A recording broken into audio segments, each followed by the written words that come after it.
말씀은 신약성경 히브리서 10장 15절에서 18절까지입니다.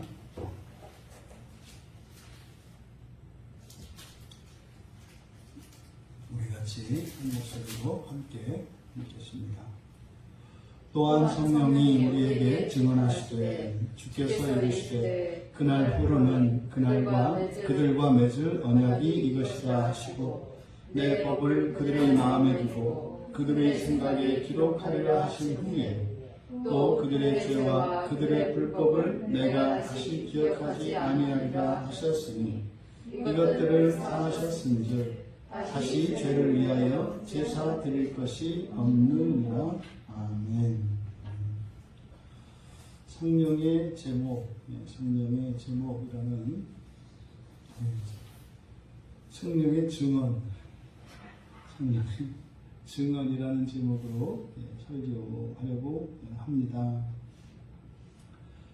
지금 히브리서 기자는 이제 예레미야 31장의 그 31절에서 34절까지의 새 언약의 말씀을 인용하고 있는데 이것을 지금 여기서는 마치 구약 성경을 인용하는 방식이 아니라 동일한 말씀이지만 지금 성령께서 우리에게 증언하시는 것으로 마치 예레미야 앞에 서 있던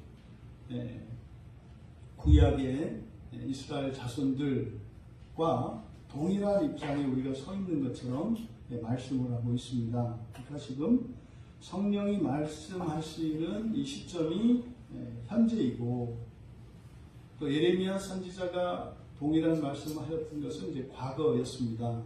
그리고 그때는 구약의 이스라엘 자손들이었고 지금은 신약의 그리스도인된 우리들입니다. 이 둘을 대조하고 있는데 그러니까 지금 성령께서 우리에게 말씀하시는 것으로서 과거에 예레미야 선지자가 말씀하셨던 그 새 언약에 대한 예고, 내가 이제 그들과 장차 맺을 언약은 이러이러하다라고 하셨던 그 구약의 언약이 성취된 것을 나타내고 있는 거예요. 성령께서 지금 말씀하시니까. 그런데 또 이제는 그 말씀을 받고 있는 우리에 대해서 여러분들이 그러면 예레미야 선지자를 통해서 하나님의 계시를 듣던 그들과 우리의 차이점이 무엇인가 이것을 바로 앞에 14절에서 우리가 우리에 대한 이해를 가지고 가야 합니다. 우리가 누구입니까? 우리말 성경에 이게 잘못되어 있다고 그랬어요. 그래서 거룩하게 된 자들이 아니죠. 온전하게 되었지만 거룩하게 되어가고 있는, 그렇죠? 온전하게 하신 후에 온전하게 되었습니다. 하지만 거룩하게 되어가고 있는 것이 우리예요. 이것이 알듯 몰듯 하는 얘기입니다. 왜냐하면 우리들의 상식으로는 이해가 되지 않는 거거든요. 그래서 거룩하게 되어서 가서 그 끝에 그 결과로 온전하게 되는 거거든요. 그런데 결과가 먼저 이루어졌어요. 온전하게 됐다 이 말입니다. 그리고 이제 거룩해져 가는 겁니다. 이것이 우리의 정체성이에요. 이것을 보통 신학적으로 우리가 이미와 아직이라고 이야기를 합니다. 근데 이 이미와 아직이 되게 관념적이고 되게 추상적이어서 알 것도 같은데 모르는 거예요. 그래서 이게 구체적으로 내가 살아가는, 그리스도인으로서 살아가는 실제의 삶 속에 이미와 아직이라고 하는 이 구원에 관한 중요한 신학적 담론이 우리에게 큰 의미로 와닿지가 않아요. 그래서 그럼 이미 됐으니까 마음대로 살라는 거야. 또 그러면은 아직이니까 어떻게 될지 모른다는 거야. 이렇게 이게 동시에 받아들여지지가 않는 거예요. 이게 사실은 2000년 교회의 역사의 과제였고 2000년 동안 우리 그리스도인들이 넘지 못하는 신앙의 한계입니다. 이미 온전하게 됐는데 거룩해져 가고 있다. 이것이 지금 히브리서 기자가 바로 구약의 백성들과 신약의 우리들 사이의 이 차이점을 이야기하는 거예요. 그러면 여러분, 구약의 성도들은요, 매년 대속죄제를 드려야 한다고요. 그렇게 해서 어떻게 해요? 온전하게 한다고요. 대속죄 제사를 드림으로써 죄 속함을 받고 정결하게 되어서 온전하게 돼요. 근데 그 즉시로부터 제사가 끝나면서부터 어떻게 돼요? 또 이제 다시 타락하고 부패하고 범죄하고 이렇게 간다 이 말이에요. 그럼 그 다음 해에 또 드려야 되는 거죠. 성도들은 그렇고요. 또 제사장들은 어떻습니까? 매일같이 아침 저녁으로 상번제를 계속 드려야 돼요. 그러니까 이렇게 피상적으로 보면 구약의 성도들의 경우에는 절기들과 속죄와 관련해서는 대표적으로 1년에 한 번씩 대속죄 제사를 드림으로써 온전하게 됩니다. 잠깐 온전하게 돼요. 그런데 무너져요. 그 즉시로. 또 그것도 사실은요, 제사장들이 아침과 저녁으로 그 대속죄제를 온전케, 대속죄 제사가 온전하게 하기 위해서는 어찌 보면 제사장들은 1년 동안 준비하는 거예요. 1년 내내 온전히 그 제사를 온전히 드려져서 결국은 그 모든 것들이 모아져서 대속죄 제사에 모아지는 겁니다. 그래서 그날 온전하게 되는 거죠. 이 구약의 백성들은 이렇게 살았습니다. 그러면 우리는 온전하게 되었다라고 하는 의미가 바로 무엇인가요? 예수 그리스도께서 단번에 드린 제사를 얘기를 하는 거죠. 예수 그리스도께서 단번에 드려진 이 영원한 제사로 우리는 1년에 한 번씩 돌아오는 대속죄와 대속죄 사이에 공간이 없어요. 그러니까 예수 그리스도께서 십자가에서 죽으신 사건으로 말미암아서 그때로부터 모든 제사가 완전하게 이루어진 거예요. 여러분들이 사는 동안, 심지어 주님이 다시 오시는 그 날까지 예수 그리스도를 믿는 이들에게는 그 제사가 영원히 무한히 완전하게 한 것. 그래서 여기서 온전하게 하셨다라고 하는 이것의 중요한 개념이 뭐예요? 그리스도의 십자가의 대속의 완전함이에요. 이 완전함, 영원함. 그러함에도 불구하고 구약의 성도와 우리들의 차이점이 뭡니까? 여전히 불완전 속에 이런 죄의 영향을 받으면서 여전히 범죄하고 살아간다는 거예요. 그러면 뭐 이렇게 그림으로 나타낸다면 뭐 이렇게 산맥이 있는데 여러 그 산봉우리들이 쭉 있지 않습니까? 산맥에는. 구약의 백성들은 마치 그 산 능선을 따라서 올라가는 것 같은 거죠. 산 정상에 올라갈 때가 이게 이제 대속죄 제사를 드리는 거예요. 그것도 1년을 쭉 살다가 또 내려갔다가 올라갔다가 또 다음 봉우리에 또 산 정상에 올라가는 거죠. 그래서 산봉우리에 오르락 내리락 하는 것이 구약 성도의 삶이라면 신약의 성도들의 삶은 무엇이 다를까? 그러니까 거룩하게 되어져 가고 있다. 똑같이 우리가 범죄하고 회개하고 하는 일은 계속 일어나는데요. 어떻게 한다는 겁니까? 이제는 땅에서 한 봉우리를 올라갔다가 내려왔다, 다른 봉우리를 올라갔다 내려갔다 하는 게 아니라 그리스도인들은 어떻게 되는 거예요? 하늘을 향해서 올라가는 거예요. 하늘을 향해서. 이게 어떻게 했다? 나선형으로. 나사산과 같이 올라간다. 근데 정작 걸어가는 당사자들은 어떻게 해요? 오르락 내리락을 경험을 해요. 구약의 성도들은 이 땅에서 높이 갔다 내려왔다 높이 갔다 내려왔다 하지만 그리스도인들은요, 나사의 나사산이 돌아가는 것처럼 이런 식으로 올라갔다 내려갔다 계속해요. 그러니까 개인적으로는 똑같이 올라갔다 내려갔다 하는 일이 똑같아요. 근데 이렇게 보면 구약의 성도들을 말하자면 이렇게 똑같은 높이에서 이렇게 오르락 내리락 하는 거라면 신약의 성도들은 하늘을 향해서 이렇게 올라가면서 오르락 내리락 한다 이 말이죠. 바로 이것을 거룩하게 되어간다라고 합니다. 이 거룩함의 중요한 의미가 뭡니까? 구별되는 거죠. 구별. 여러분, 하나님의 백성들, 하나님의 자녀들의 거룩함, 그 구별됨이라는 것을 보겠습니까? 땅에서 살지 않고 하늘로 올라가는 거예요. 이 땅에 속한 자들은 이 땅을 살려고 하는데, 거룩하게 구별된 자들은 이 땅이 아니라 하늘을 향해서 살아가는 거예요. 그것을 말하는 겁니다. 그것을.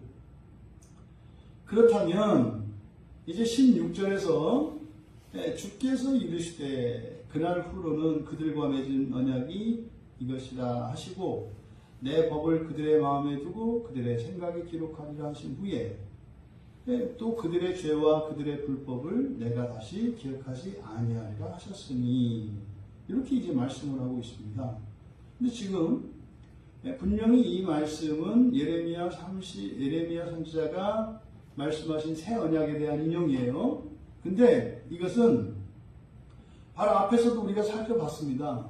바로 히브리서 8장에서 8장 8절에서 12절에 걸쳐서 그때도 한번 이 새 언약에 대한 말씀을 인용을 했다고요. 근데 그때는 예레미야 31장에 31절부터 34절까지 그 내용 전체를 인용을 했어요.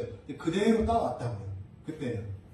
그대로 갖다가 이렇게 사용을 했습니다. 그런데 8장에서 예레미야 선지자의 말씀을 인용한 목적이 무엇이냐면 첫 언약의 불완전성을 이야기하기 위한 거였어요.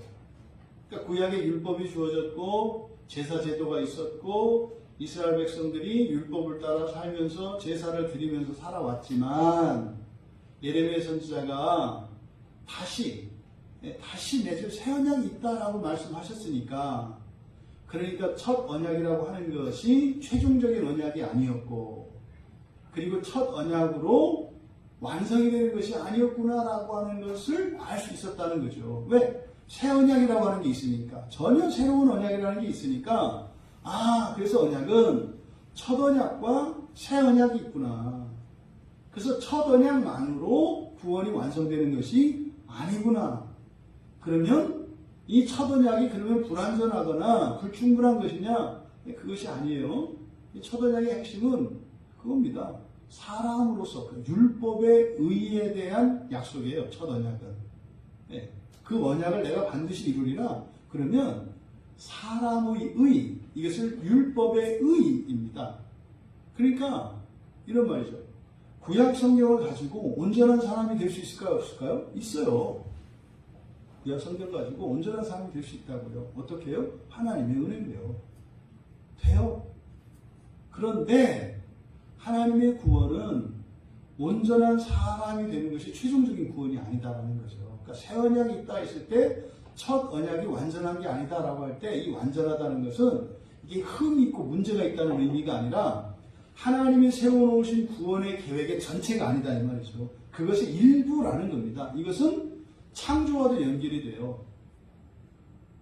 구약 성경에서는 하나님의 창조, 첫 창조에 대한 기사만 있어요.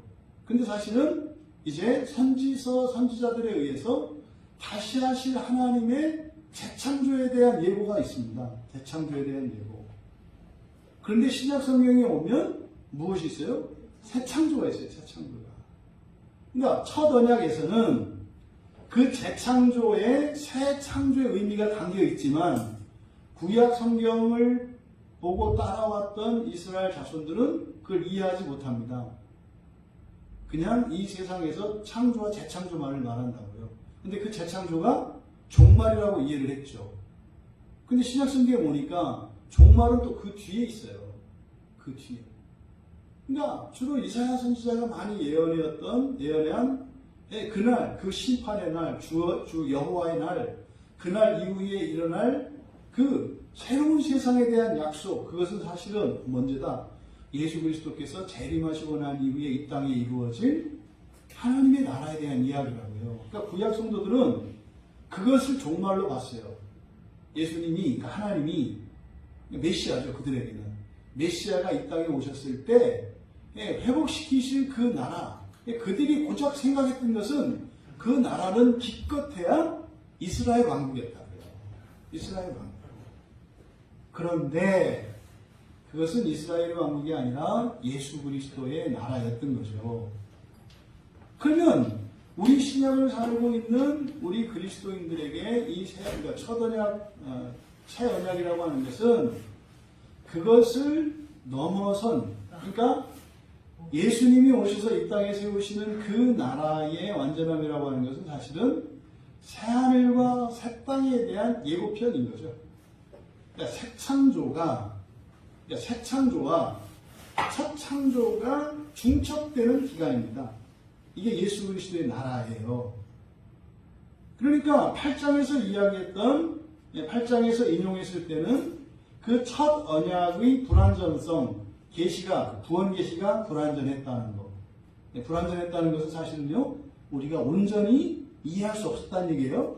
계시 자체가 문제가 있다는 게 아니라 아직 계시가 드러나지 않았기 때문에 그 계시를 가지고 충분히 우리가 알아들을 수 없었다는 그런 의미에서 첫 언약의 불완전성이라고 한 겁니다. 그래서 첫 언약을 통해서 사람들이 온전한 사람이 되고자 했던 것, 그것을 이제 히브리서 8장에서는 새 언약의 말씀을 인용을 했지만 지금 여기서는 예레미야 선지자의 말씀을 다 인용하지 않았어요. 예레미야 선지자의 31장에 예레미야 31장에 33절의 전반부와 34절의 하반부만 부분적으로 인용했습니다. 그럼 예레미야 31장에 여호와의 말씀이니라 보라 나를 이르르니 내가 이스라엘 집과 유다 집에 새 언약을 맺으리라. 이 언약은 내가 그들의 조상들의 손을 잡고 애굽 땅에서 인도하여 내던 날에 맺은 것과 같지 아니할 것은 내가 그들의 남편이 되었어도 그들이 내 언약을 깨뜨렸으니라. 여호와의 말씀이니라. 그러나 이제 33절 여기 인용한 것이죠. 그러나 그날 후에 내가 이스라엘 집과 맺을 언약은 이러하니 이것이다. 이거예요. 내가 맺을 언약은 이것이다. 그러면서 내가 나의 법을 그들의 속에 두며 그들의 마음에 기록하여, 여기 이제 33절의 전반부의 내용입니다. 그러면 이것을 16절의 내용과 이제 비교해 보면 16절은 뭐라고 말씀을 했습니까?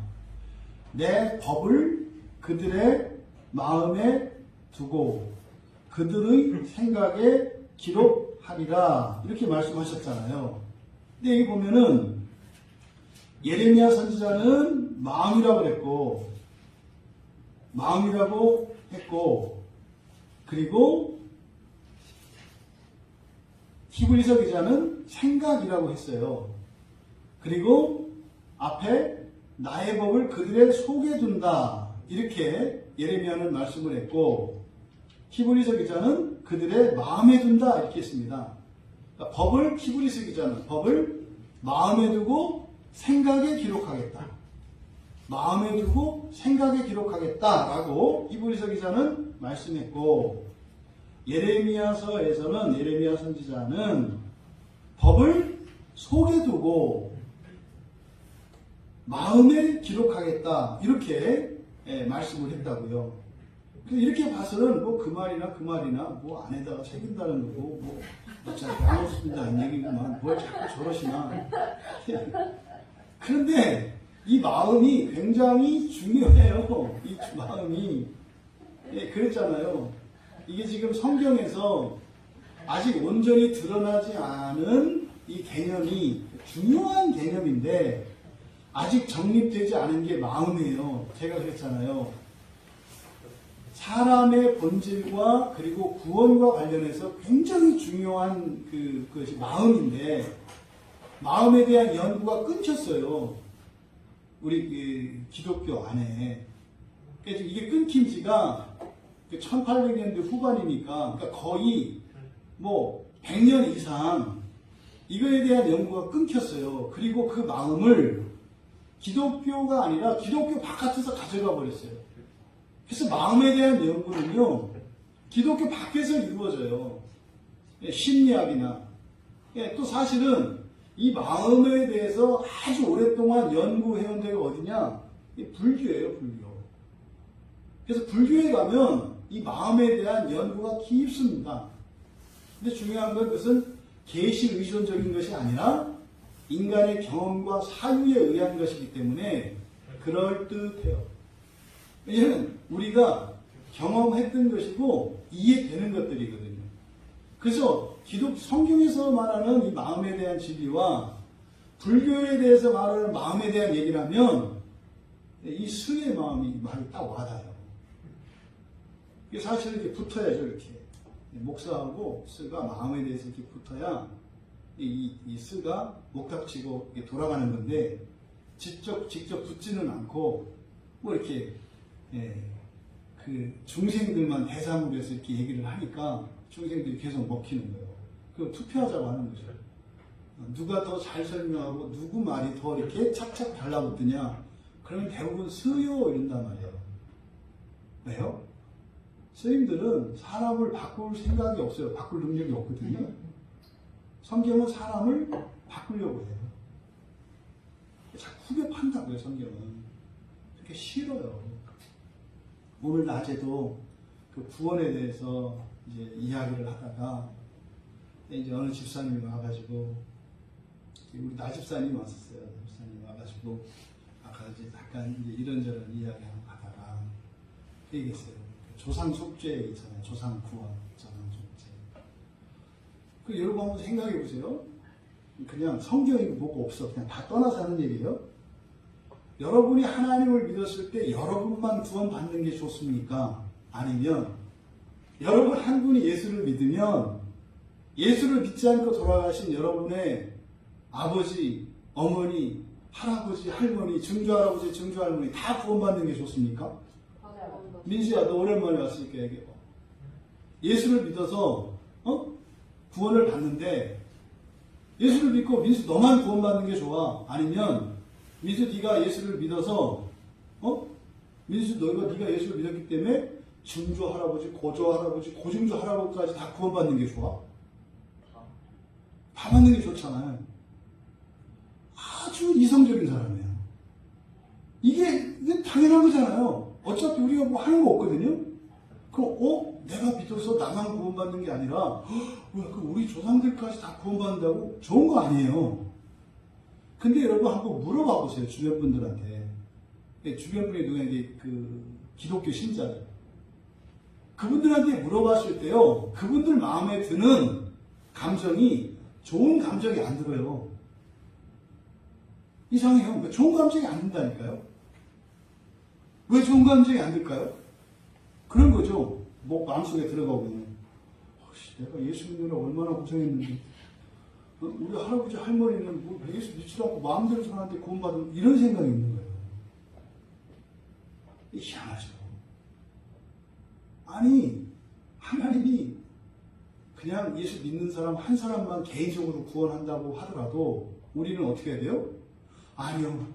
우리 아버지는 예수를 믿을 수 없는 분이었고 어려서부터 철저하게 유교 집안에서 태어나가지고 제사를 안 드리면 이건 차라리 그냥 목이 끊기는 게 낫다고 생각을 했고 또 그 귀신이 아니라 돌아가신 아버지, 어머니, 부모님이라고 생각을 했고 부모님에게 효도를 안 하면 이건 근본도 없는 짐승과 같은 존재이기 때문에 절대로 제사를 포기할 수 없었기 때문에 예수님의 복음이 좋고 구원이 좋았지만 절대로 부모님을 버리고 갈 수 없었기 때문에 내가 지옥에 갈지언정 내 부모를 버리지 않는다는 귀신에게 속아서 그런 생각을 가지고 있었기 때문에 예수를 믿지 않았던 거예요. 예수님.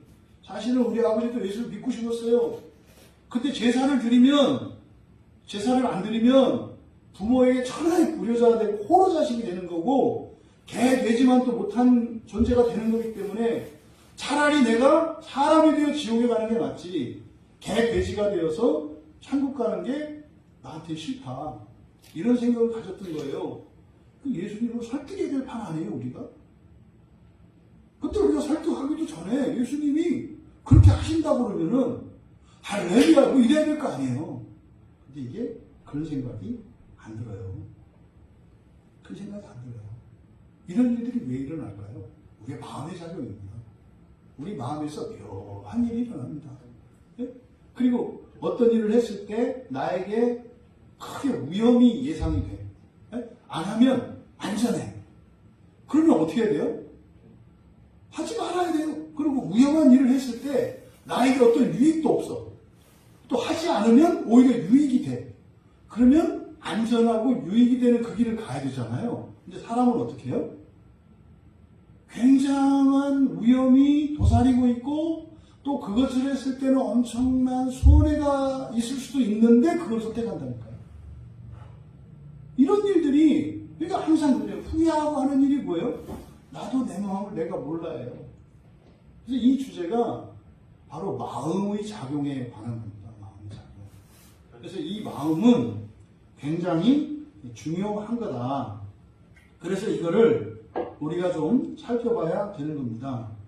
여기에서 마음은 그대로 까르디아입니다. 까르디아, 마음. 마음을 나타내는 말이 이제 카르디아라고 하는 말이에요. 근데 법을 그들의 마음에 둔다. 그래서 이 마음은 전체를 일컫는 말이에요. 전체를 일컫는 말이에요. 그래서 마치 그 마음이 그 계란 같아요, 계란. 성경에서 표현하는 거 우리가 무한히 넓은 계란. 그런데 또 계란인데 이게 그냥 평면이야. 이해되시죠? 계란은 구체 아니에요, 구체. 안이 있고 겉이 있잖아요. 그런데 또 이게 어떻게 보면 또 이게 그냥 얇은 막과 같아. 이게 마음이 묘하게 생겼다고요. 그게 지금 우리가 이렇게 같이 있지 않습니까? 근데 지금 떨어져 앉아 있잖아요. 근데 우리가 한 마음에 있거든요. 여러분의 마음과 제 마음이 다 있어요, 이렇게. 전부. 근데 물론 마음 이 편에 내가 있고 마음 저 편에는 여러분들이 계세요. 근데 또 그 마음 저편에는 또 하나님도 계세요. 또 마음 이 편에는 또 성령님도 계세요. 그러니까 존재론적으로는 제가 이렇게 있으면 제 몸에 속이 있고 겉이 있잖아요. 그럼 제 속과 겉의 그 경계가 마음이에요. 그리고 여러분과 나 사이에 있는 이 거리, 이것도 마음이에요. 그리고 저 우주 너머에 계신 하나님과 우리 사이도 마음이에요, 마음. 이게 마음이라고 하는 벽과 같은 이것으로 다 이렇게 나뉘어 있거든요. 근데 그 마음으로 우리가 서로 통합니다. 그런데 이렇게 막과 같이 되어 있는 마음이지만 그 속에 들여다보면 무한히 또 넓어요. 무한히 넓어요. 무한히 넓은데 또 바로 옆에와 같아요. 그러니까 없는 것 같이. 그래서 우리들이 우리 신체에서 그 마음을 그래서 횡격막으로 나타낸다 했잖아요. 누스. 이게 뭐라 했어요? 마음의 껍질. 그래서 마음이 이렇게 껍질이 있는 것처럼 말해요. 이게 프레임이다, 프레임. 횡격막, 프레임. 그러니까 마음이 있는데 마음에 껍질이 있어요. 그러니까 여기서 마음에 준다 할 때는 전체 마음이다. 그런데 여기서 생각이라고 했지 않습니까? 생각. 여기서 생각이라는 말이 디아노이아라는 헬라어거든요. 디아노이아. 디아노는 관통한다는 뜻이에요. 통하여 이런 뜻이거든요. 그러니까 마음의 이쪽 끝에서 마음의 저쪽 끝까지 관통한 것이 디아노이아예요. 그러니까 마음 속에 있는 공간. 여러분 이제 수수께끼 퀴즈를 하나 드릴게요. 여러분 지금 이 방 안에 여러분들에게 제가 1,000,000원을 주고 1,000,000원을 주고 내일까지 24시간 동안 1,000,000원을 줄 테니까 내일 이 시간까지 이 예배당을 꽉 채우세요. 그럼 여러분들은 어떻게 채우시겠어요? 바로 나오죠? 이게 불 켜면 되잖아요, 불 켜면. 지금 여기가 어떻게 돼 있어요? 빛으로 지금 가득 차 있죠? 빛으로 가득 차 있잖아요. 그래서 사실 이 공간이라고 하는 곳에는 우리의 눈에 보이지 않는 공기로 가득 차 있죠.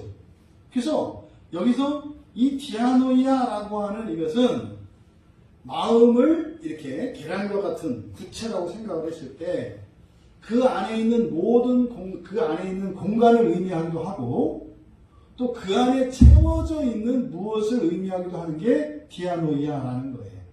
디아노이아.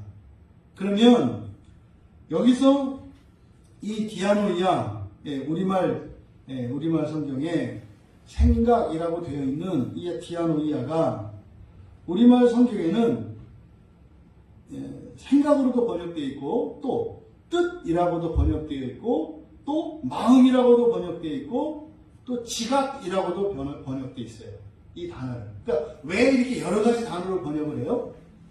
그러니까 아직 이 단어의 개념을 정확하게 규정하지 못하고 있기 때문에 이때는 이 말로 저때는 저 말로 이렇게 번역을 하고 있는 거예요. 근데 문제는 이 단어가 다른 단어들과 서로 교차적으로 막 사용되고 있어요. 그러니까 사실 성경에서 말씀하는 정확한 뜻을 우리가 알기가 어렵죠. 그럼 오늘은 여기서 생각이라고 번역된 디아노이아가 무엇인지 여러분들이 정리하고 넘어가시기를 바라는데, 이 마음의 생각이라고 하는 것은요, 하나님께서 흩으실 때 심판하시는 거죠. 그래서 마음 안에 채워진 이것이 교만하면 하나님 흩으신다 그래요. 누가복음 1장 51절에 마음의 생각이 교만한 자들을 흩으신다 그래요. 이게 이제 하나님께서 이 세상을 홍수로 심판하실 때 세상의 죄가 가득 차죠. 그리고 우리의 마음의 죄가 관영한다 그래요. 그러니까 우리 마음 속에 바로 이 디아노이아예요. 우리의 마음 속까지 이런 죄와 악이 꽉 차면 하나님의 심판이 임합니다. 그러니까 이게 흔히 말하는 막장이에요. 막장. 그러니까 행위에는 좀 죄가 있고 이럴지라도 그 마음에 이 디아노이아가 교만하지 않다면, 또 그 안에 죄로 가득 차 있지 않다면 하나님께서 기회를 주십니다. 유보를 하십니다. 그 사람들이 종종 내가 왜 이렇게 죄를 짓는데 왜 나한테 이렇게 나쁜 일이 안 일어나지? 그럼 그렇게 계속 해보세요. 계속 하다 보면 당신의 마음 속에 그 디아노이아가 악으로 꽉 찰 거고, 그럼 여러분이 기대한 대로 하나님이 심판하실 거예요. 그래서 하나님이 심판하시는 그 마지막, 그러니까 심판하지 않으실 수 없는, 하나님의 택한 백성들이 심판하지 않을 수 없는 그것이 뭐예요? 이 디아노이아, 우리의 마음 속에 죄가 가득 차는 거예요. 그래서 그때가 되면 하나님께서 반드시 징계를 하셔서 돌이키게 하십니다. 또 여러분들이 잘 알고 있는 하나님을 사랑해라 할 때 어떻게 해요? 마음을 다하고 목숨을 다하고 뜻을 다해라 그러잖아요. 그게 이제 마태복음 22장, 마가복음 12장, 누가복음 10장에 동일한 말씀이 나오는데, 이때는 다 뜻으로 번역되어 있어요. 내 뜻을 다하여 하나님을 사랑해라. 뜻을 다해라. 그 다음에 또 이 디아노이아가 마음이라고도 번역되어 있어요. 마음이라고도. 아까 제가 말씀한 마태복음 22장 37절에 마음을 다하고 목숨을 다하고 뜻을 다하고 할 때 마음은 그냥 카르디아예요. 그리고 뜻을 다해야 할 때 뜻이 디아노이아다 이 말입니다. 마가복음 12장과 누가복음 10장 27절도 마찬가지예요. 마가복음 12장 30절. 그리고 이 단어가 마음이라고 번역된 것도 있어요. 마음, 이 단어를. 카르디아가 아니라 디아노이아를 마음이라고 번역한 곳이 많아요. 그러니까 제일 많이 마음으로 번역했어요. 여러분 있죠? 이거 먹을 거야, 저거 먹을 거야 할 때, 난 마음을 결정 못 하겠네 이러죠. 그때 마음이 바로 디아노이아예요. 디아노이아. 그러면 마음, 에베소서 2장 3절에 마음에 원하는 것 이렇게 되어 있어요. 마음에 원하는 것, 이렇게 마음으로 번역되어 있죠. 또 에베소서 4장 18절에 마음이 굳어짐으로 이렇게 되어 있거든요. 그래서 마음이 굳었어 라고 하는 것은 우리 마음 속에 있는 이런 생각들, 이런 감각들이 무뎌지는 것을 말하는 거죠. 이렇게. 그리고 골로새서 1장 21절에는 악한 행실로 멀리 떠나 마음으로 원수가 된다 그래요. 마음으로 원수가 된다. 그러니까 악한 행실을 함으로써 원수가 되는 게 아니라 무엇으로 원수가 된다? 마음으로 원수가 된다. 마음으로. 그러니까 여러분들이 그냥 가족들끼리 이렇게 싸워가지고 삐진 상태를 생각하시면 돼요. 마음으로 원수인 거지 실제로 원수는 아니잖아요. 이따가 내가 원하는 대로 끝나고 나서 이렇게 녹차 아이스크림 하나 사다 주면 마음이 아이스크림처럼 싹 녹아서 그 원수 이제 사라질 거 아니에요. 마음으로 원수입니다. 그래서요, 그리스도 안에서는 우리가 원수 될 때 무엇으로 원수가 돼요? 마음으로 원수가 돼요. 마음으로.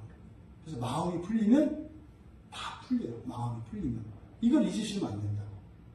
교회 안에서만큼은 여러분들이 가족관계 안에서 교회 안에서만큼은 여러분들이 잊으시면 안 돼요. 아무리 다른 사람이 나에게 잘못하고 내가 다른 사람에게 피해를 끼쳤다 하더라도 우리는 원수 짓을 해도 원수가 될 수 없어요. 근데 원수가 된 것은 뭘로 원수된 거라고요? 마음으로 원수된 거예요. 그래서 내 마음이 부드러워지고 내 마음이 녹아지고 내 마음이 풀리면 어떻게 돼요? 금세라도 그냥 죽고 못 사는 짝이 돼요. 그러니까 이걸 잊지 마셔요. 그래서 때로는 서로 마음으로 원수되더라도 우리가 영원히 원수될 수는 없고 언젠가는 또 그냥 우리가 짝짝꿍하고 지낼 사이다라고 하는 걸 잊지 마시고 너무 지나치게 말을 하거나 행동하지 말라고요. 나중에 후회하고 그거 갚으려면 밥도 많이 사야 되고 돈도 더 많이 써야 되니까 늘 그건 염두에 둬라. 그래서 이렇게 누가 미워지고 이러거든. 마음으로 원수 됐구나. 마음으로 원수 된 거구나. 저 사람은 내가 영원히 안 봐야지. 그건 미친 짓이구나. 떨어질 수가 없는데 안 보겠다고 그러면 어떻게 돼? 여러분들이 아무리 눈이 아프고 막 끔뻑거리고 이렇게 뭐 티끌이 들어간다 그래서 이놈은 큰 눈을 아예 막아버려야 되겠구나. 이런 생각 안 하잖아요. 어떻게 할 것인가를 생각을 해야지. 그래서 원수가 되는 것은 무엇으로 원수가 된다? 그리스도 안에서는 마음으로 원수가 된다. 그리고 베드로전서 1장 13절에서는 마음의 허리를 매라 이렇게 얘기해요. 마음의 허리를 동이고 근신하라. 그러니까요, 우리들이 구원을 이루는 과정에 있어서 하나님께서 주권적으로 하나님이 해주신 영역이 있어요. 은혜로. 그죠? 근데 우리가 힘써야 되는 게 있어요. 어디에 힘써야 돼요? 우리 마음에 힘써야 돼요. 이게 잠언에서도 우리가 지켜야 되는 게 뭐라 그래요? 마음이라고 해요. 마음이라고. 그래서 이놈의 마음은 내 마음인데 내 마음이 아니야. 그래서 이게 내 마음이냐 네 마음이냐. 항상 두 마음이에요. 두 마음이. 그래서 어떻게 해요? 소에 어렸을 때 그 송아지 때 그냥 불로 지져가지고 콧두레를 딱 깨가지고 꼼짝 못하게 이 덩치가 이만한 정말 집도 무너뜨릴 만한 힘을 가지고 있는 소를 이렇게 다루기 위해서 어떻게 해요? 콧두레를 딱 깨는 것처럼. 그러니까 어렸을 때 우리 자녀들의 마음을 콧두레를 딱 깨야 돼. 그래야 이제 허튼 데로 나가지 않도록. 이 어렸을 때 이 콧두레 못하면요, 다 큰 소 콧두레 절대로 못합니다. 그거 쏴서 죽이든지 아니면 마취총으로 했어야지 그거 잡을 재간이 없어요. 네? 콧두레를 안 하면. 그래서 어렸을 때 신앙교육이 필요하다. 어렸을 때 신앙교육은 뭐다? 마음의 콧두레를 깨기 위해서 하는 거다. 또 베드로후서 3장 1절에서는 베드로 사도가 편지를 쓰는 이유가 마음을 깨우기 위한 것이다. 그래서요, 우리의 신앙의 자리가 마음이에요. 또 하나님이 역사하는 자리가 마음이에요. 그래서 하나님의 은혜가 공급되는 것도 마음을 통해서 들어가요. 여러분들의 영혼이 마음 속에 있습니다. 마음 속에. 그래서 하나님의 은혜가 들어가려면 마음이라고 하는 이 장벽을 뚫고 지나가야 돼요. 근데 이 마음이라고 하는 장벽에 이렇게 개구멍 같은 게 하나 있어요. 절대로 닫히지 않는. 예? 얼마 전에 북한에서 그 간첩이 넘어왔던 그런 개구멍과 같이, 이 절대로 뚫리지 않는, 좀 죄송하네요. 말하고 보니까. 그 개구멍이 아니라 거룩한 통로가 있어요. 거룩한 통로. 거룩한 통로는 성령께서 내어주신. 성령이 교통하시는 거예요. 우리가 사도신경 외울 때 축도할 때 제가 뭐라고 해요? 우리 주 예수 그리스도의 은혜, 하나님 아버지의 사랑, 그리고 성령의 교통 그러잖아요. 성령의 교통. 이 성령의 교통이라는 게 뭐예요? 마음에 있는 거룩한 통로예요. 마음에 있는 거룩한 통로. 그래서 교회 안에서 나이도 다르고 성별도 다르고 신분도 다르고 다 다른데 한 신앙 안에서 서로 마음이 통하고 서로 사랑하고 서로 이야기하고 교제를 해요. 왜요? 성령께서 우리의 마음을 통해서 서로 이렇게 교제할 수 있게 하기 때문이에요. 성부 하나님과도 마찬가지고 예수님과도 마찬가지고 그게 성령의 교통하시는 거예요. 마음이 딱 닫히면 어떻게 돼요? 그게 없으면요 우리가 남이에요. 그래서 우리들의 신앙의 관심이 마음에 있는 것이다. 여러분들도 여러분의 마음에 관심을 가지셔야 되죠. 첫 번째가 뭡니까? 내 마음인지 네 마음인지 잘 구분해야 된다. 내 마음인지 네 마음인지 구분해야 된다. 내 안에서 드는 생각, 내 안에서 드는 감정, 내 안에서 드는 욕구, 이걸 무조건 내 것이라고 생각하지 마라. 왜요? 악한 영들이, 더러운 것들이, 죄가 우리 마음속에 이러한 것들을 자꾸 떠올린다고요. 드는 생각도 내 생각이 있고 죄의 생각이 있다고. 이것을 먼저 구분하는 게 제일 중요해요. 그건 다른 사람도 마찬가지죠. 다른 사람이 말을 할 때는 이 신체는 도구입니다. 그냥 도구예요. 도구. 마음에서 어떤 생각이 떠오르면 그것을 가지고 이 손으로 발로 움직이거나 일을 합니다. 그리고 입으로 말을 하고 눈으로 보고 귀로 듣는 거예요. 그러니까 몸이 움직이기 전에 뭐가 먼저 움직였어요? 마음이 움직였다고요. 그런데 내 몸이 움직이는 것을 통해서 어떤 마음이 움직였는지를 분별해야 된다는 말이에요. 네? 백화점에 갔어요. 야, 옷이 너무 이쁜 거예요. 야, 이제 뭐 봄바람 살살 불어오죠. 원피스가 완전 딱 들어맞는 거예요.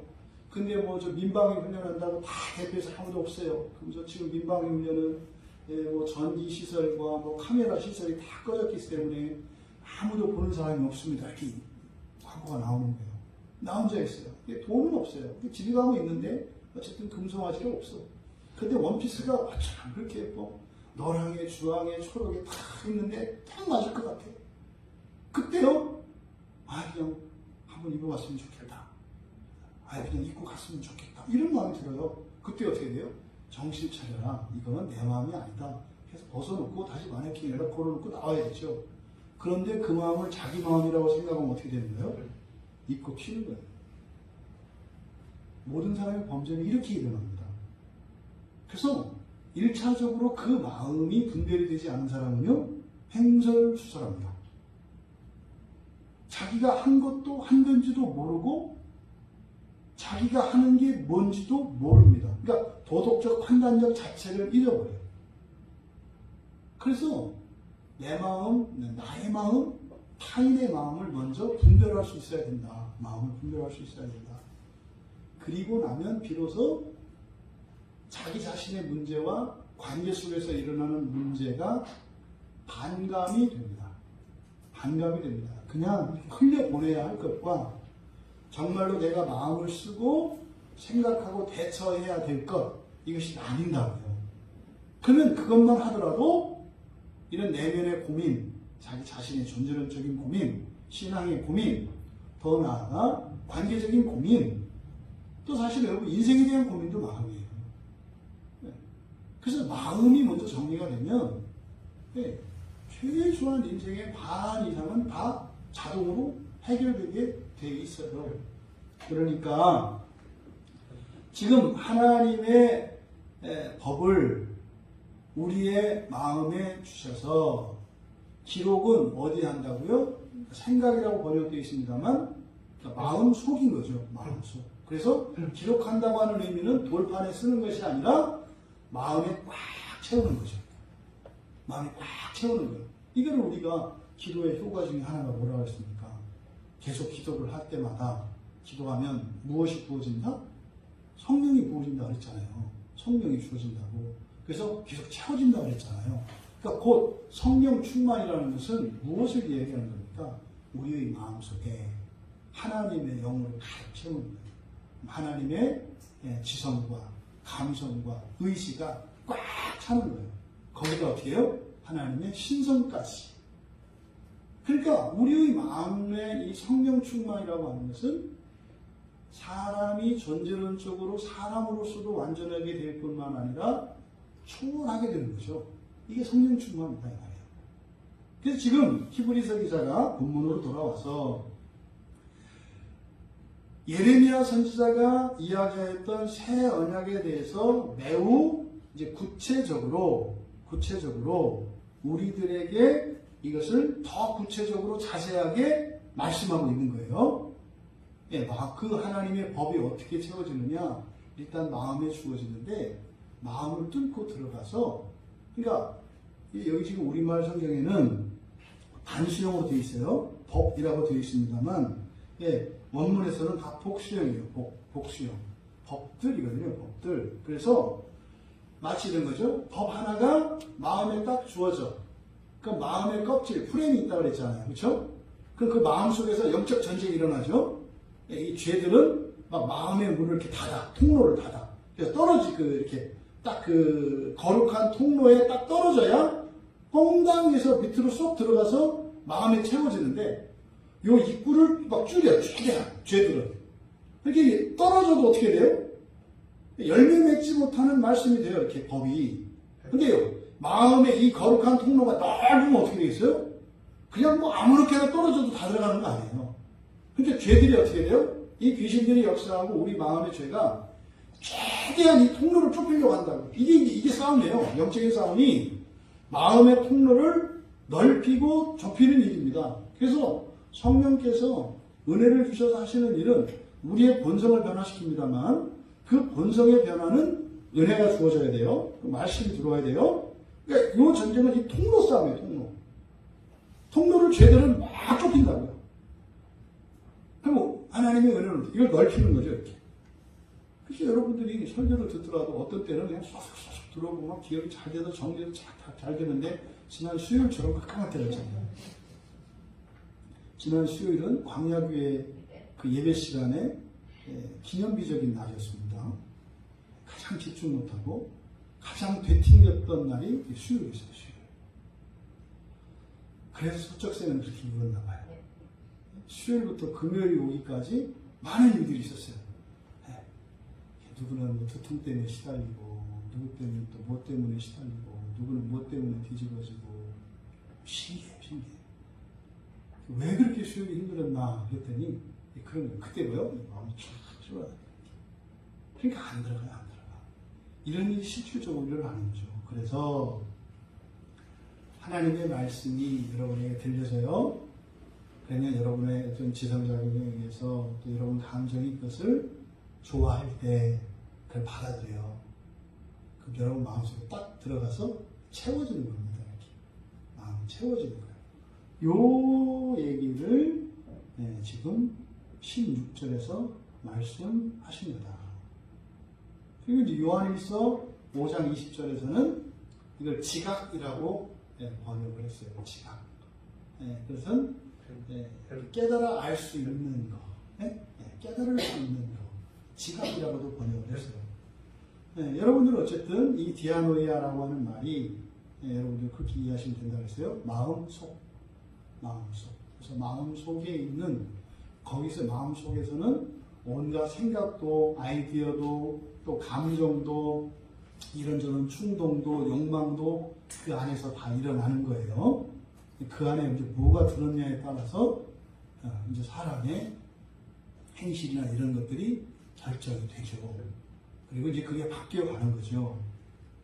이제 두 번째로, 그러면 지금 히브리서 기자는 바로 33절과 34절의 그 하반부만 걱정한 것은 새 언약의 그 약속만을 지금 얘기한 거예요. 첫 번째, 우리의 마음에 그리고 생각에 기록할 것이다 라는 약속, 이 약속을 우리들에게 다시 한번 제기를 하는 거고, 또 두 번째로는 17절에 또 그들의 죄와 그들의 불법을 내가 다시 기억하지 아니하리라.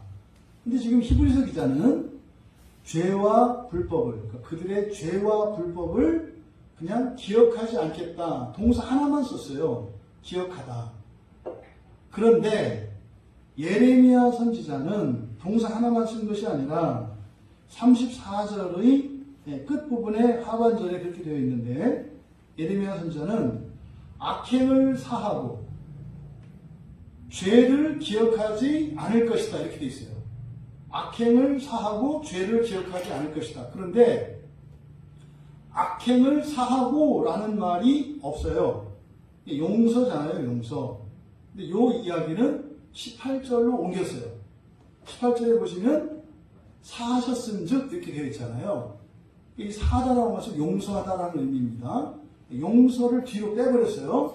그리고 17절에서는 인용을 할 때 기억하지 아니하리라는 말로 그냥 악행과 죄를 같이 표현하고 있습니다. 그러면 여기서 이 죄들과 히브리서 기자는 죄들과 불법이라고 되어 있거든요. 죄들과 불법을 기억하지 않을 것이다. 그럼 여러분, 기억하지 않는다는 게 이게 무슨 의미겠어요? 기억하지 않는다. 이게 인간적으로 생각하시면 안 됩니다. 그 뭐죠? 내 사전에 실패라는 말은 없다. 이게 무슨 말일까요? 한 번도 실패해 본 적이 없고, 그리고 나는 실패하지 않을 거라는 말이에요. 그건 뭘까요? 포기하지 않는다는 뜻이에요. 내 사전에 실패가 없다. 그러면 내 사전에는, 그러니까 내 인생에는 실패라고 하는 단어가 없다. 실패는 뭡니까? 어떤 일을 시도했는데 안 되는 걸로 결론 난 걸 말하는 거죠. 근데요, 포기하지 않으면 실패가 있어요, 없어요? 아직 이게 안 끝났으니까 실패가 없잖아요. 그러니까요, 나는 어때요? 되든 안 되든 끝까지 한다예요. 내 사전에 실패가 없다는 말은. 그런 것처럼 하나님께서 기억하지 않는다라고 하시는 이 말씀은 1차적으로 이 기억하지 않는다라고 하는 말 속에는 지난날 그들이 저질렀던 모든 죄악들 있지 않습니까? 그러면 항상 죄에는 벌이 따릅니다. 죄에 대해서는 책임이 있어요. 죄를 저질렀으면 거기에 따른 대가를 지불해야 된다고요. 그러니까 여기서 기억하지 않는다라고 하는 것은 기본적으로 용서된 것을 말해요. 과거의 모든 것이. 과거의 모든 것이 완전히 용서된 것을 말해요. 그런데 용서된 것뿐만 아니라 사실은 앞으로도 기억할 일이 없다는 것까지 포함을 해요. 그러니까 이전에 있었던 모든 죄들에 대한 벌, 이것이 다 용서가 돼서 없어졌고, 그래서 이후로 또 죄를 저도 용서하겠다 이런 의미가 아니라 그 이후로는 그러한 죄와 불법을 저지른 일이 있을 것이다, 없을 것이다? 없을 것이다 라고 하는 것까지 포함한 게 여기서 다시 기억하지 아니하리라. 다시 기억하지 않게 될 것이다. 이런 거거든요. 그러니까 지금에서 과거에서 지금까지 있었던 모든 죄들에 대한 그 벌을 용서해 주셨고, 또 이후로는 그들의 그런 죄를 반복해서 짓는 일이 없을 거다 이 말이에요. 누가? 우리가. 근데 이게 지금 히브리서 기자가 말씀하고자 하는 바 그겁니다. 그런데요, 문제는 지금 보십시오. 두 가지 약속을 16절과 17절에서 말씀하고 있다고 그랬잖아요. 그렇죠? 16절의 약속은 16절은 뭐예요? 우리의 마음에 주셔서 마음 속에 꽉 채우겠다고 하는 약속. 그 다음에 두 번째 약속 17절은 뭐예요? 우리들이 과거에 저질렀던 모든 이런 불법과 이런 죄들, 그러니까 죄는 무능력입니다. 우리의 무능력으로 말미암아 행하게 된 모든 행위들이죠. 이것을 다 용서해 주셨고 또 앞으로는 그 모든 것들이 사라지게 될 것이라는 거예요. 그런데 지금 16절과 17절이 15절에서 뭐라 했습니까? 지금 말씀하신다고 그랬죠, 성령이. 이 말은 예레미야 말씀을 인용을 했지만 여러분들은 그렇게 생각하면 안 되고 히브리서 기자가 지금 현재로서 지금 이 순간 여러분에게 성령께서 말하는 것처럼 들어야 된다고요.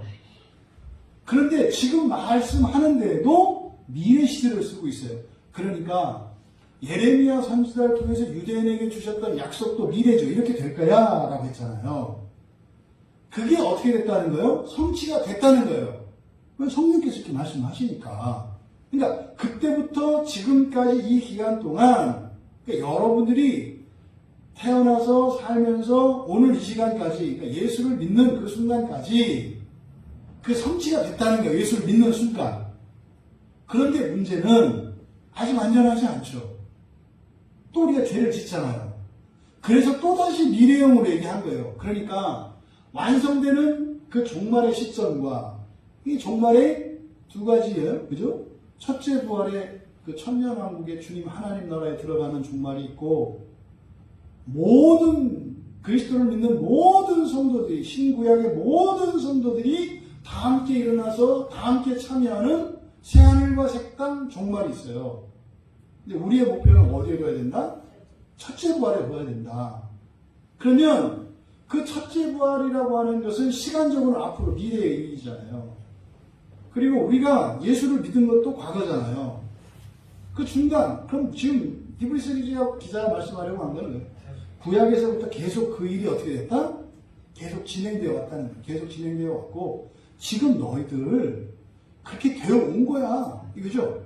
그런데 앞으로 계속 되어 가야 하는 거야.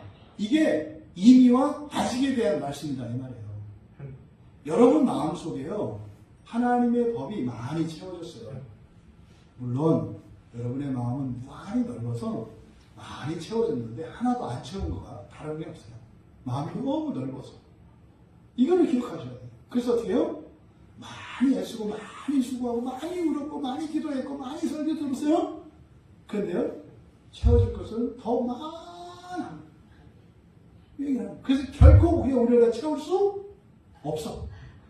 누가 채워주셔야 돼? 예수님이 오셔서 채워줘야 된다. 이 얘기를 하는 거예요. 왜 이 얘기를 할까요? 이놈의 마음이 너무 넓어서 채워지는 게 느껴지지가 않아. 언제는 좀 채워졌는가 싶었더니 뭐 반딧불 같은 거 하나 있어서 반짝반짝해서 소망을 바치고 있어. 별이다. 하나님을 사랑하시고 은혜를 주시고 하나님 보다. 그랬더니 또 엄마나 눈 깜빡하고 봤더니 새카매진 거예요. 이게 뭐야? 내가 이게 눈에 뭐라고 하더만 눈에 이렇게 이렇게 움직이는 게 무슨 병이라고 하더만 내가 이게 내가 병 걸린 거야? 착각이야? 이런 거 하는 거죠. 그거 아니다. 진짜다. 진짜다. 여러분들에게 끊임없이 하나님의 법이 채워집니다. 하나님의 법이 채워지는 것은 여러분의 전 인격과 여러분의 본성이 끊임없이 변해가요. 끊임없이 변해가요. 그걸 얘기하는 겁니다. 어떨 것이다. 근데 앞으로는 여러분들이 정말 그 모든 것으로부터 완전히 자유롭게 되는 때가 있을 것이다. 근데 어떻게 이런 일이 일어났느냐? 18절에서 이 얘기를 하는 거죠. 이것들을 사하셨은 즉, 사실 말씀하고자 하는 바는 이거예요. 이것들이 사하셨은 즉, 뭐예요? 예레미야 선지자를 통해서 예언되었던 새 언약이 이미 성취되었다는 거죠. 그리고 계속 성취되어가고 있다는 거죠. 그리고 앞으로 계속 되어야 한다는 거죠. 주님께서 반드시 하실 것이라는 거죠. 이것이 사하셨은 즉입니다. 그러니까 모든 형벌이 완전히 제거된 거예요. 이 용서라고 하는 것은. 죄는 누가 받아요? 벌은 죄가 받는 거예요. 근데 원래는 죄하고 내가 이렇게 한 몸이었거든요. 그러니까 이 죄가 벌을 받는데 죄하고 내가 한 몸이니까 죄의 벌을 주려면 어떻게 돼요? 나를 벌 줘야 돼요. 근데 용서하는 것은 떼어놓는 거라 그랬잖아요. 이렇게 떼어놓으니까요. 벼락을 치는데 어떻게 해요? 바바락 하더니 여기만 벼락을 치는 거예요. 그 벼락이 어디에 떨어졌어요? 예수님께 떨어졌죠. 그 벼락이 예수님께 떨어진 거예요. 내가 맞아야 될 모든 이 벼락을 예수님이 적그리니까 여러분이 맞을 벼락도 예수님이 다 맞은 거예요. 이 얘기를 하는 거예요. 예수 그리스도의 십자가의 이 구속 사건이라고 하는 단번에 드릴 제사라고 하는 게 사람들에게 믿어지지가 않아요. 그러니까 어떻게 해요? 지금도 천주교에서는 여전히 제사 드린다는 거 아닙니까? 그러면 제사 드렸다고 나쁜 걸까요? 믿음이 없는 걸까요? 아니, 고생한다고 얘기를 하는 거예요. 아니라고 얘기하는 게. 제사 드리면 구원 못 받는다. 그 말이 돼요? 그러면 제사 안 드리는 우리는 예수를 믿음으로써 그 다 속죄가 됐는데 제사를 드리는 그들은 배신해서 용서가 안 돼요? 제사 드리지 말라고 하는 것은 그렇게 하면 너희들 구원 못 받아. 제사 안 드려야 구원 받아. 이런 얘기가 아니라 하지 않아도 되는 것을 하지 말라는 거예요. 하지 않아도 되는 것을 하지 마라. 근데 왜 해요? 자유가 없기 때문에 그래요. 두렵기 때문에 그래요. 지금 우리 교회에서 이야기하는 구원론이나 이런 존재의 본성의 변화나 이런 것들이 다른 교회를 제가 부정하는 게 아니거든요. 그냥 그 교회 다니시고 이렇게 하셔도 돼요. 근데 지금 성경에서 주시는 이 구원에 대한 참된 복음은 뭘 줍니까? 지상교회에서 예배하고 예수를 믿고 살아가는 모든 이들에게 자유와 평강을 줘요. 노예가 돼서 스스로 콧뚜레를 깨고, 콧뚜레도 누가 끼는 것도 아니에요. 교회는 자기가 껴가지고 와. 이렇게 껴가지고 와서 목사님 나 콧뚜레 깼어요. 이러는 거예요. 그래서 그럼 뭐 오늘 저기 뭐 합시다. 그러면 뭐 자기가 콧뚜레를 자기가 땡겨 이렇게. 그럼 뭐 아야야야 하면서 가서 또 막 일을 해. 그럼 아야야야 아니 빼라고. 기쁨과 감사로 자유롭게 하라고요. 그것도 뭐예요? 아니요, 저는 그거 하루 안 들었어요. 아니, 이 콧대를 끌어당길 정도면 그 빼도 할 수 있는 거 아니에요? 지금 제가 이렇게 전하고자 하는 그 복음의 핵심은 뭐냐면, 콧대를 빼라는 거예요. 빼고도 할 수 있다고 얘기하는 거라니까요. 근데 그러면 안 된대요. 마음 같아서 인간적으로 그냥 그래 콧대 끼고 다니세요 이렇게 말하고 싶지만 그 아픈 게 보이는데 어떻게 말을 안 해요. 이번 주에 보니까 뭐 많은 일이 있었네요. 예전에 청년 때 이제 뭐 주례를 서달라고 와서 예전에 이제 주례를 했던 어떤 자녀가 있어요. 그래서 이제 결혼을 해서 믿지 않던 형제를 만나가지고 전도를 했죠. 나하고 결혼하려면 예수를 믿어야 합니다. 그 형제가 예수를 믿기로 했어요. 근데 이제 어쨌든 뭐 이렇게 막 목양관계에 있지는 않았지만 어쨌든 뭐 이렇게 저렇게 해서 뭐 중간에 뭐 자매가 이제 뭐 설교의 은혜를 받았고 뭐 이렇게 해서 저한테 와서 이렇게 주례 부탁을 해가지고 그래서 어쨌든 그 형제하고 좀 내가 주례를 서주려면 결혼 교육을 해야 된다. 그래서 그 형제에게 얘기를 해라. 그래 그냥 뭐 좀 교회를 막 끌고 다니는 것 같으니까 나를 얼마만큼 사랑하는지 좀 알아보고 싶다고 얘기를 해라. 나와 결혼하기 위해서 교의 교육을 받을 용의가 있냐 이렇게 물어보라고 했어요. 그때 형제가 기꺼이 하겠다고 그래서 결혼 교육을 하고 제가 이제 주례를 서줬어요. 그리고 이제 지금 저쪽에 이제 고향 쪽에 가서 살고 있죠. 1년에 이제 한두 번씩은 연락을 하고, 또 이제 무슨 큰일이 있으면, 뭐, 이렇게 상담도 하고, 기도 제목도 나누고 이렇게 하거든요. 그래서 이번 주에 이제 그 자매 집을 갔다 왔거든요. 근데 이제 그 형제가 여전히 이제 신앙 안에서 아직 정착 못하고 있는데, 다행히 이제 감사한 것은 예전에도 한번 말했던 것 같아요. 작년, 재작년에 임신해가지고 연락이 와서 그때도 한번 갔었거든요. 또 이제 그 신앙 문제로 고민이 있어서 가서 얘기를 하다가 그동안 있었던 이제 복음에 대한 얘기들을 해줬죠.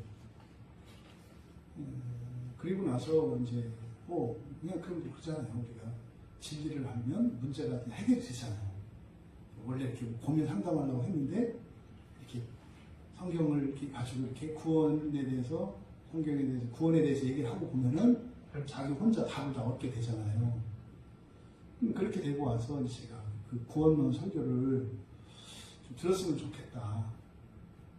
근데 이제 거기가 보니까 어쨌든 뭐 그 교회 또 목사님이 또 엄격한 방침이 있고 이런 게 있으시더라고요. 근데 이제 제가 가기 전에 이제 몇 번 설교를 들었더라고요. 이제 그동안 만들었던 설교를 듣고.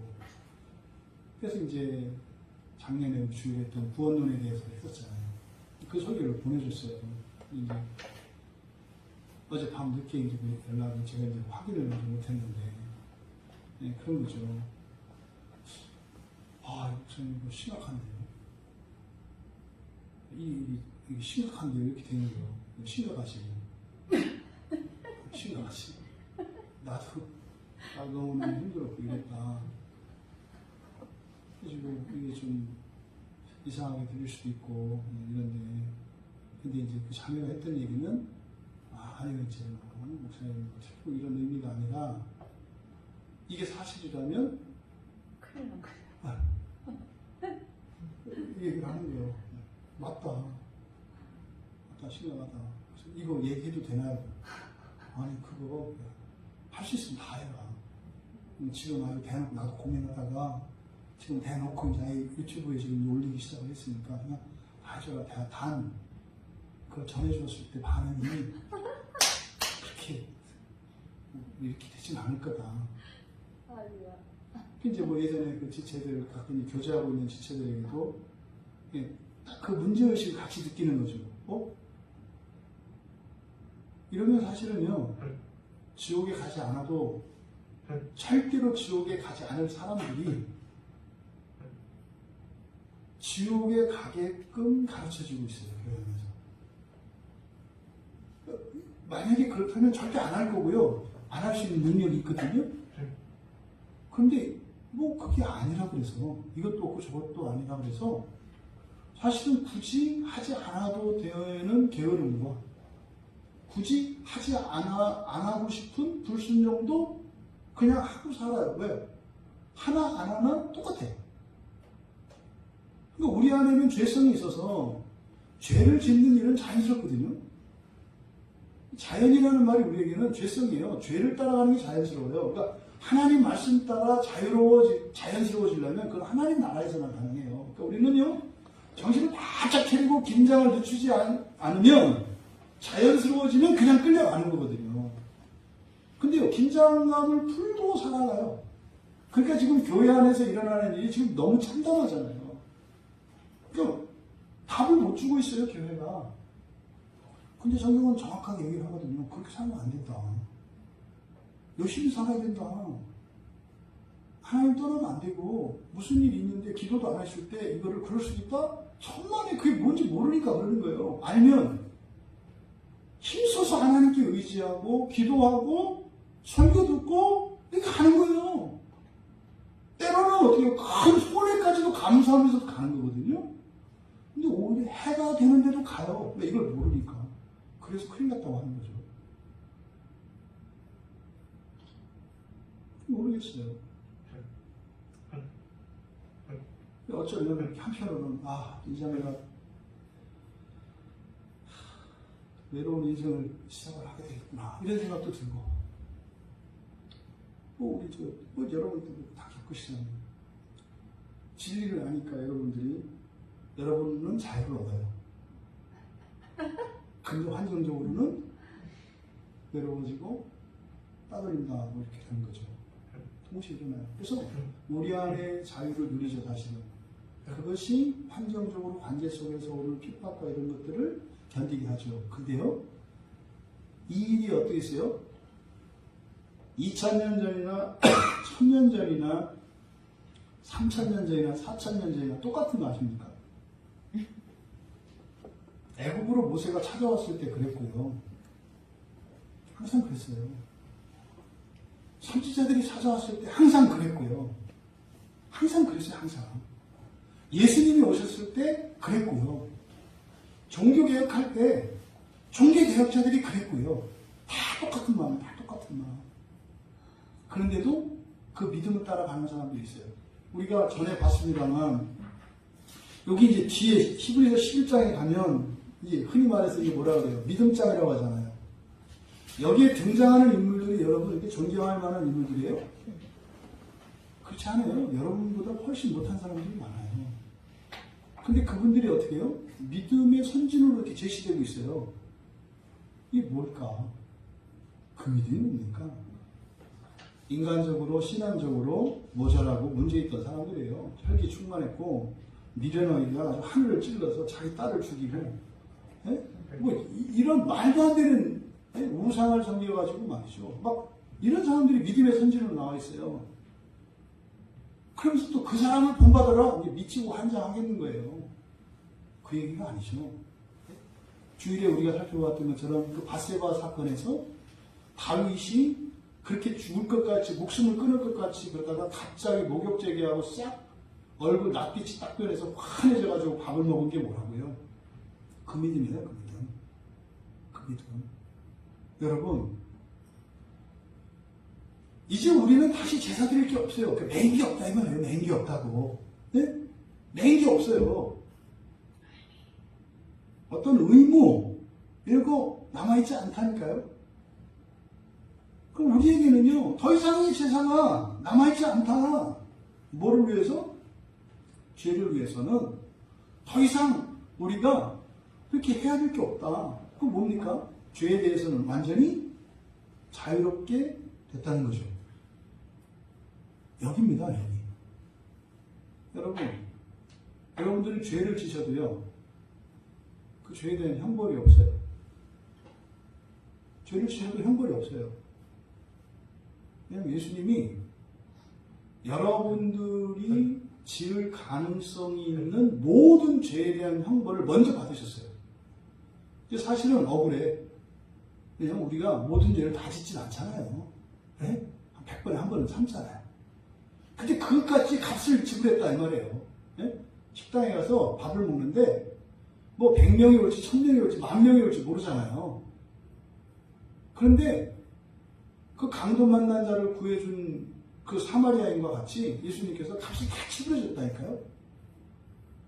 죄를 하나 짓든 둘 짓든 100을 짓든 어쨌든 뭐 남으면 당신 가지시오 하고 죄값을 다 치러줘서 남은 형벌이 없어요. 남은 형벌이. 그것이 과연 여러분들에게 어떤 도전을 주는가요? 지금 히브리서 기자는 우리에게 제사를 드릴 필요가 없다고 하는 것은 죄로 인해서 우리가 매일 필요가 없다는 거예요. 죄 문제에 있어서는 여러분들이 완전히 자유롭게 되었다는 거예요. 여기서 문제예요. 그래서 마음껏 죄를 지으시려니까 이런 일이 일어나요. 이게 지금 이단이라고 하는 교회에서 이런 일들이 일어나요. 마음대로 막 해도 된다는 말도 안 되는 생각을 해요. 되긴 돼요. 그렇게 해도.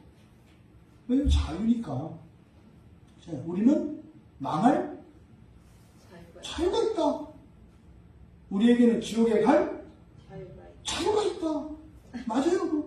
근데 문제는 범죄하고 불순종하는 결과가 그것이 어디를 향하여 가는 자유인지를 막아버렸어요. 뭐라 그래요? 그 자유로 네 마음대로 살다가 죽으면은 바로 낙원에가 이렇게 가르쳤다고요. 그러니까 죄를 짓지 말아야 될 이유가 어디 있어요? 그러고 보니까 또 교회가 문제가 되네. 그래서 만들어내는 게 뭐예요? 참신자와 가짜 신자를 만들어요. 그러면 이놈에게 자유가 있다는 거예요? 없다는 거예요? 그러니까 이율배반적인 얘기를 한다 이 말이에요. 중요한 것은 여러분에게 죄를 지을 자유가 주어졌는데 무슨 말이에요? 순종할 수도 있고 불순종할 수도 있게 되었다는 의미예요. 이제 이게 언제입니까? 아담의 상태예요. 아담이 선악과를 따먹지 않을 수도 있고 네? 따먹을 수도 있고 그걸 따먹지 않을 수도 있었다니까요. 아담에게. 그 동일한 조건이 여러분에게 주어진 거예요. 누구로 인해서? 예수 그리스도로 인해서. 그래서 여러분들은 에덴 동산을 가진 거예요. 그럼 여러분 에덴 동산에서 선악의 나무, 선악의 지식을 알게 하는 나무의 열매를 먹었을 그 결과가 뭔지 아시잖아요. 그걸 드시겠어요? 말도 안 되는 거죠. 그 구약 성경에서 불순종에 대해서 화가 선언되고 하나님의 진노, 하나님의 저주가 선포되잖아요. 똑같아요. 에덴 동산에서 아담이 그걸 먹으면요 반드시 죽을 거다 그랬죠. 안 먹으면요 영생할 거죠. 그러면 이제 모세에게 율법이 주어진 이후로 그대로 했어요. 율법에 순종하면 축복, 불순종하면 저주. 그럼 신약의 그리스도인들에게 여러분들에게 자유가 주어졌어요. 예수 그리스도를 믿고 이제는요 그 믿음, 그 구원을 향하여 나아갈 수 있는 자유가 있어요. 그걸 버릴 차이도 있다니까요. 버리면 어떻게 하는 거예요? 불순종하고 버리면 지옥으로 들어갔다 연단돼서 나오는 거예요. 여러분이 그걸 선택하면 지옥에 가지 않고 낙원을 통해서 가는 거죠. 근데 그 길은 아직 남아있잖아요. 우리에게 이 자유라는 것은 아직은 안전하지 않기 때문에 시행착오 있어요. 그래서요 시행착오를 통해서 우리가 회개하고 돌이킬 수 있는 기회를 주신 거죠. 그래서 기독교의 핵심은 회개라고요. 회개는 반성이 아니다. 똥 밟아보고 아 똥은 밟지 말아야 되겠구나. 똥 밟기 싫다. 똥을 밟지 않겠다. 이게 회개예요. 근데 어떻게 됐는 거게 또 밟아. 이번 똥은 냄새가 좀 덜 나겠지? 아니 오래 밟다 보면 똥도 올라서 안 밟게 되긴 해요. 그때까지 하지 말고 한 번만 밟고 그다음부터 깨끗한 길로 가는 이게 회개잖아요. 회개가 딴 게 아니란 말이에요. 여러분 바로 여러분들이 지금 2000년 전에 쓰여진 이 성경에서 그 자유로 어떻게 살아갈 것인가 그게 이제 이어지는 내용이에요.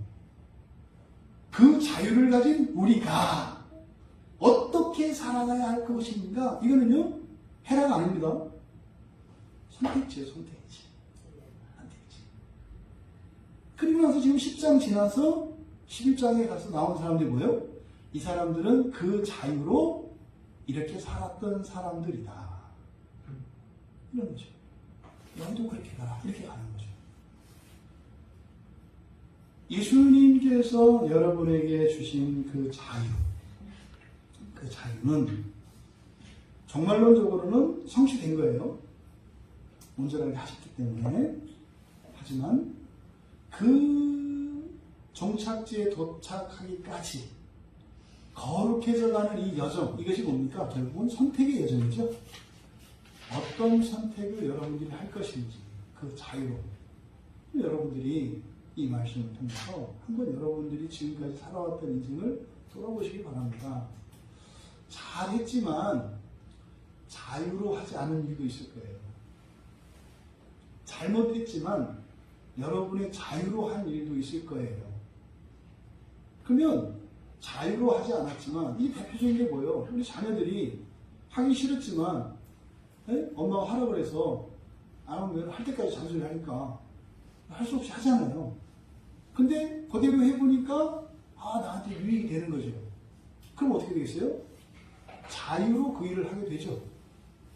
또 자유로 불법을 행해서 그 자기의 잘못된 자유 행사로 인해서 이런 불편과 고통을 겪어본 뒤에는 어떻게 해요? 그 자유로 다시는 그 일을 하지 않게 되겠죠.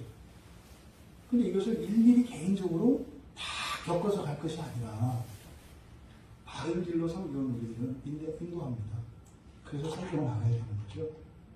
여러분, 성령께서 증언하시는 이 말씀이 구약의 이스라엘 자손들에게도 주어졌었습니다. 그리고 예수님 당시의 성도들에게도 주어졌었습니다. 근데 역사의 교훈은요, 자유로 범죄하는 길로 갔어요. 자기 소견대로, 자기 소견에 옳은 길로 갔어요. 이 일이 이런 일이 왜 일어났다고요? 잘못된 목표 설정 때문에 그렇다. 잘못된 목표 설정 때문에. 그죠? 이 세상의 필요나 채워지고 내 마음이 좀 평화로우면 그게 다인 것으로 이 구원에 대한 잘못된 목표 설정 때문에 그랬다. 성경이 지금 로마서에서 히브리서에서 계속적으로 우리에게 말씀하는 바가 뭡니까? 구원의 궁극적인 목적이에요. 뭐예요? 여러분들은 하나님 자녀되기 위해서. 하나님 자녀되기 위해서. 그러면요, 이제 19절에서부터 쭉 이어지는 이 내용들은 그 목표에 동의하는 사람들만 그 말씀을 기뻐하고 감사하며 그 길을 가게 돼요. 근데 그 목표를 믿지 않는 사람들은요, 큰 의미가 없습니다. 이게 교회의 역사 속에 있었던 슬픈 과거. 여러분의 삶에는 그것이 더 이상 되풀이되지 않기를 바랍니다. 성령께서 우리의 모든 시행착오의 역사적 교훈들을 통해서 피해야 할 길들을 마련해 주시고 나아가야 바른 길을 제시해 주고 있습니다. 여러분들이 말씀을 생각하면서 함께 기도할 때 성령님 고집세고 우둔한 자 되지 않게 하시고 정말 하나님 말씀에 순종하는 착한 자 되게 하시고 지혜로운 자 되게 하셔서 정말 선한 길로 복된 길로 인도하시는 성령의 가르침을 따라 살게 하여 주시옵소서. 그것의 관건은 뭐라고요? 여러분의 인생의 목적, 바로 최종적인 구원의 궁극적인 구원이 무엇인가를 잊지 않고 기억하는 거라고 했어요. 이런저런 의심이 들겠습니다. 더 급한 일도 있겠습니다. 하지만 절대 잊어서는 안 돼요. 여러분이 태어나신 것, 여러분이 신앙생활하는 것, 여러분이 사회생활하는 것, 목적이 뭐다? 하나님 자녀 되는 거. 왜? 하나님 나라에 살기 위해서. 그 목표를 위해서 좋은 일도 있고, 굳은 일도 있고, 아픈 일도 있고, 슬픈 일도 있을 겁니다. 하지만 성령의 음성을 듣고 그 길을 따라 걷게 하옵소서. 또 우리가 가는 길에 한 사람 한 사람 더 많은 이들이 하나님의 언약의 백성들이 함께